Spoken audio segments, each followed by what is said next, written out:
Spotlight matchup, we are looking ahead to Wild Card Weekend in the NFL. The playoff picture has been set. We're going to dive into the bracket more later in the week.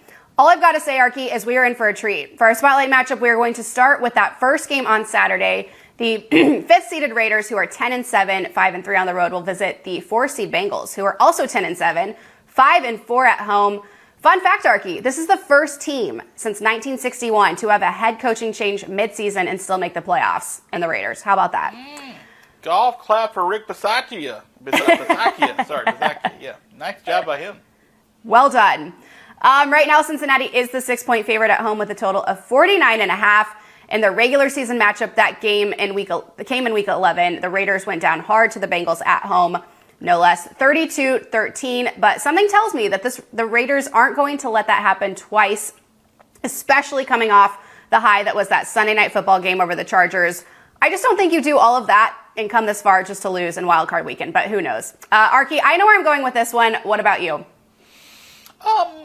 Yeah, so I sort of see what you're saying with that, like, you know, the second time sort of being able to beat and then not be able to lose. Like, right. I think the Bengals are a fine team.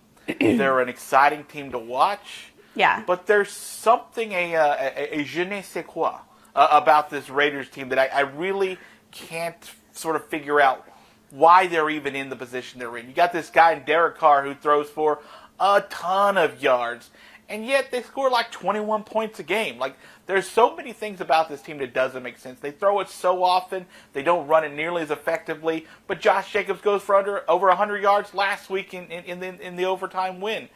It's so strange to me to sort of figure out which team I would like better in this. But yeah. Cincinnati rested basically anybody they wanted to last week. Joe Burrow got to rest and make sure that knee had an extra week. So did Jamar Chase. And these guys are young, but I'm a believer in the old adage, the young teams have got to take their bumps.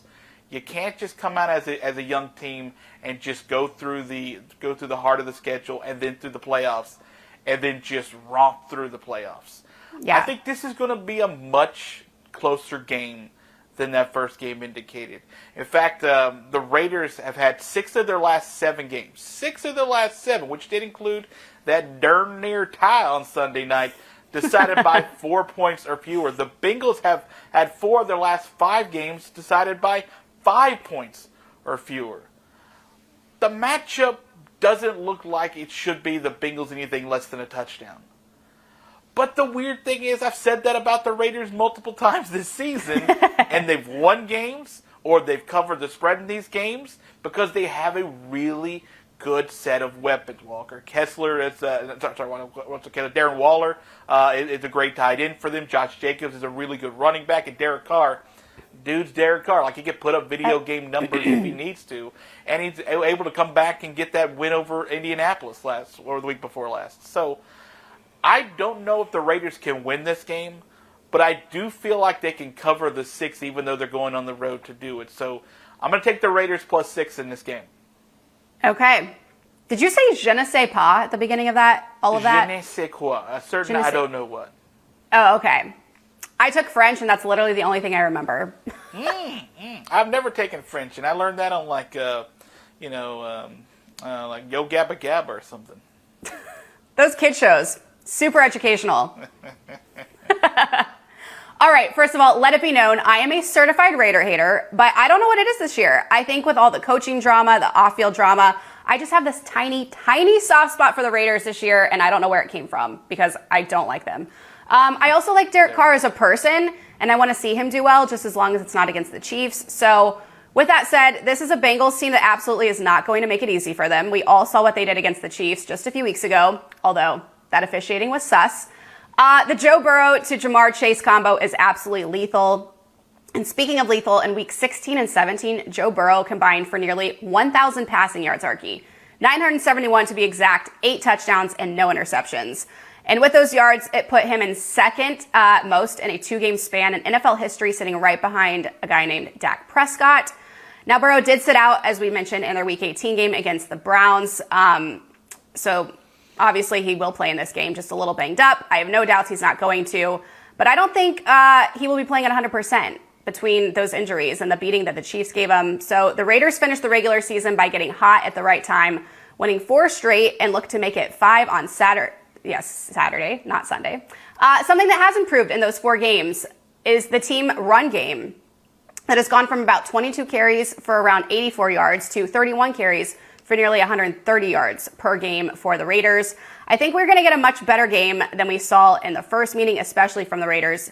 And those Bengals, they have a lot to play for too. They have not won a playoff game since 1991. So factor that in. As for the trends, the Raiders are 8-9 against the spread this season, while the Bengals sit at 10-7. The Raiders are also 4-2 this season as the road underdog. And for the total, the Bengals are 6-3, hitting the over at home this season. With all of this in mind, I'm going to be taking the Raiders right there with you at +6 on the road, despite everything being stacked against them this season. I'm hoping for a good game, a close game, and if the Bengals come out on top, so be it, just as long as it's within 6. And I will be staying away from the total because the spread on these wildcard games is stressful enough, Arky. It is.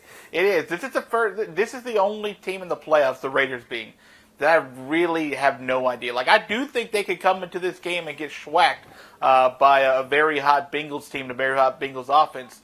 But I kind of don't see it. Like, I just kind of feel like the Raiders defense is a little bend but don't break, but not a lot of that.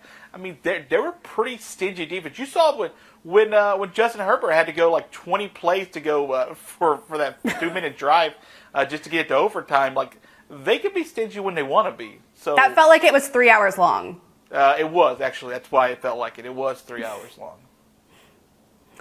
All right. Well, by the way, we forgot to mention both of our teams playing in Wild Card Weekend. We should have a bet within the bets between us. Your Cowboys, my Chiefs. I don't know what that is. We'll think on it some more, but we'll get to them.